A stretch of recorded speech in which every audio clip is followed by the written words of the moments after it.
when he's crawling through the vent. I love it. Yeah, come to the party. It'll be great. Come on, some laughs. Welcome to the party, pal. Happy trail, Hans. And of course, the famous Yippee-ki-yay,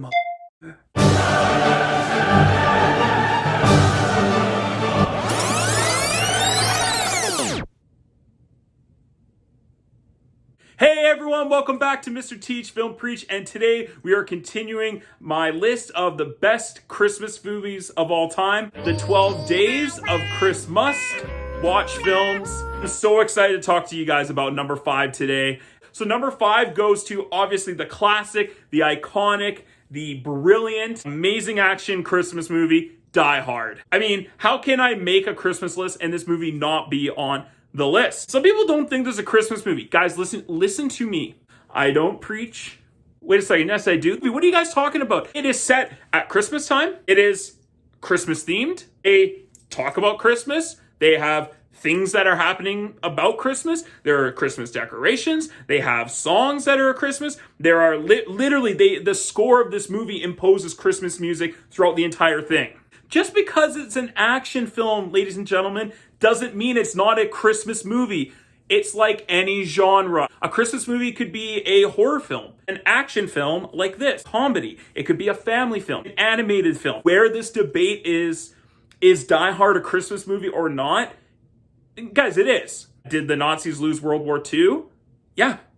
Okay, it's a fact. This is a Christmas movie. And not only is it a Christmas movie, it is one of the best Christmas movies. Die Hard came out in 1988. It stars Bruce Willis and a then unknown Alan Rickman. It is directed by John McTiernan. It's not just a fantastic action movie, it's just a fantastic film. Die Hard is about a cop, a Lieutenant John McCain, an NYPD police officer who flies out to Los Angeles to see his wife at the Nakatomi company where she works, and their headquarters are in LA, so she has to move out there for work. And so their relationship is pretty strained. He's hoping that he'll kind of fix things and make things better when he comes out to LA. He goes to the wrong party on the wrong night. Or maybe he goes to the right party on the right night because they needed Bruce Willis to save everyone. So he was invited to the right party. They are having a big Christmas party, which is then taken hostage by a bunch of terrorists, who's led by the great Alan Rickman, Hans Gruber, take over the building. And at first we assume it's a bunch of terrorists. So they take all the guests at the party hostage, including John McCain's wife. So John McCain, being the stubborn-headed NYPD officer he is, decides that he needs to go up against these guys, and he takes matters into his own hands. Everyone knows this film. I'm shocked if you haven't seen this movie. I would forget my review, go watch it, and come back. Okay, if you haven't watched Die Hard yet, screw Mr. Teach Film Preach, go watch the movie. I'm not going to say that much about this movie, actually, guys. This is going to be probably one of my shortest reviews, because what hasn't been said about this film?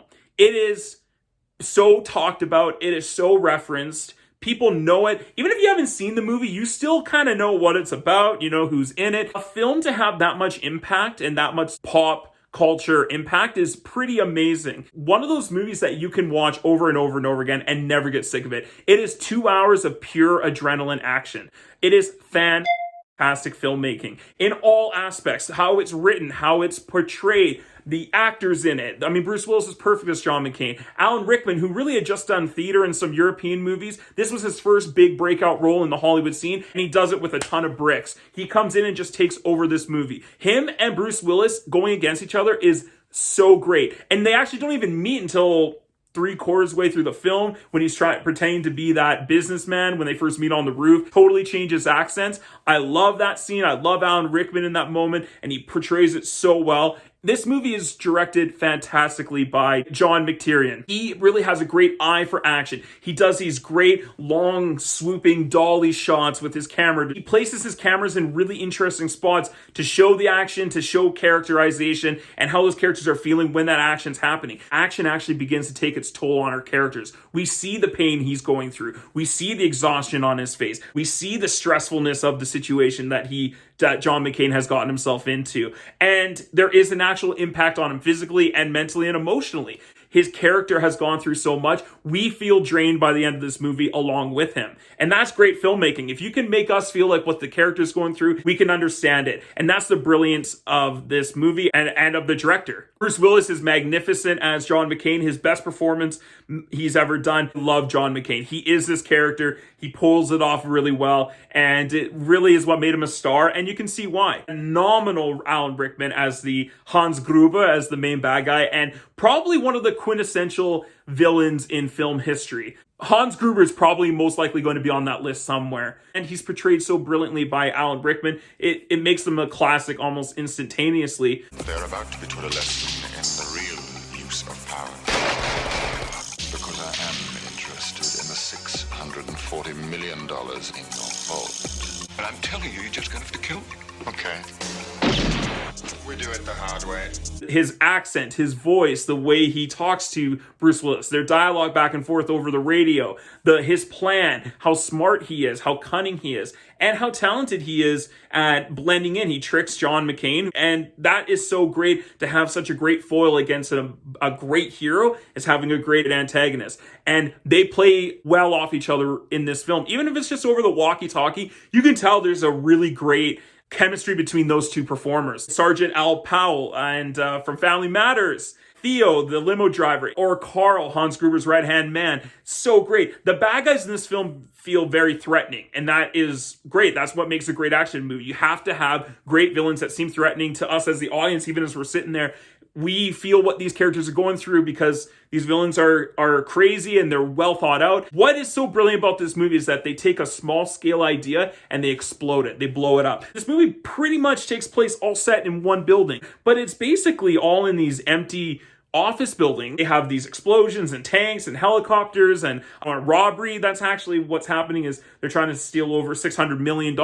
All these things that are happening in one confined space. So it's like, instead of taking like a James Bond approach where we travel the world and we see all these different locations, they actually take a bottle episode approach, stick it in one setting, and revolve all the action around being inside this one building. And that is brilliant. Many directors have tried to replicate or tried to take inspiration from this film and put it in their own, and no one has really quite captured that magic that Die Hard did so well so many years ago. It's been talked about so much. I don't really have that much to say besides that. It is a phenomenal action film. You can't get much better than this. There are so many great scenes from him even just writing on the shirt, ho, ho, ho, now I have a machine gun. Classic. Love it. Yippee-ki-yay, mother...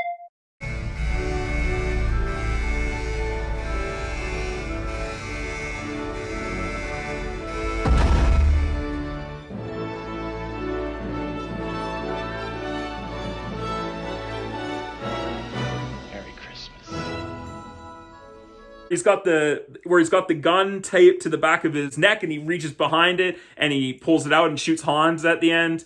When Hans Gruber drops at the very end of the movie, that iconic scene of watching Alan Rickman fall, and that his face when Alan Rickman is let go, you see his reaction. It's so good and so real because it really was. They actually let Alan Rickman go before the countdown, and so that's actually him being surprised. So I think that's even great. They just have some really authentic, very raw emotions and characterization in this movie that you just love. The best compliment I can give a writer, a director, a producer is that it's a simple story that's told extraordinarily well. It's a pure, straight through action film. There isn't any twists or turns that are shocking or revolutionary. That's what all other action films are trying to aspire to, is to be like Die Hard. This was kind of, to me, one of the original action movies ever done. So many action movies and they're just action for the sake of it. And yes, this movie has that, but this movie has a lot of weight, a lot of risk being taken, a lot of drama, a lot of emotions. They have suspense, really great special effects. They have some great performances. Please, what is weak about this film? There's a couple of like coincidence moments, but besides that, this movie is bang spot on from the directing, from the writing, from the acting, from the set pieces. The action is super thrilling, hilarious movie. It's kind of gotten everything, and that's why this movie is so highly rated for most people. Inside of its envelope is all these things that make it great. And it's such a well-balanced film that you just have to give it top marks. So I'm going to go ahead and give this classic, iconic film that I love so much. It's one of my favorite films of all time. Of course, I'm going to give it my highest honor of an A+. Yes!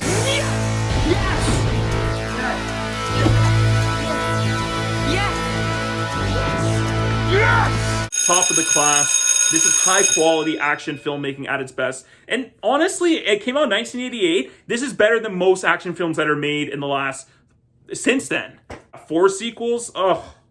Second one's pretty good. The third one's really good. The fourth one actually is a guilty pleasure I really enjoy. I think it's very underrated. But the fifth one's an absolute joke. If you like this video, please click like down below and subscribe. If you guys think that Die Hard is one of the best movies of all time, let me know. If you think it's one of the worst movies of all time, don't let me know because you're wrong.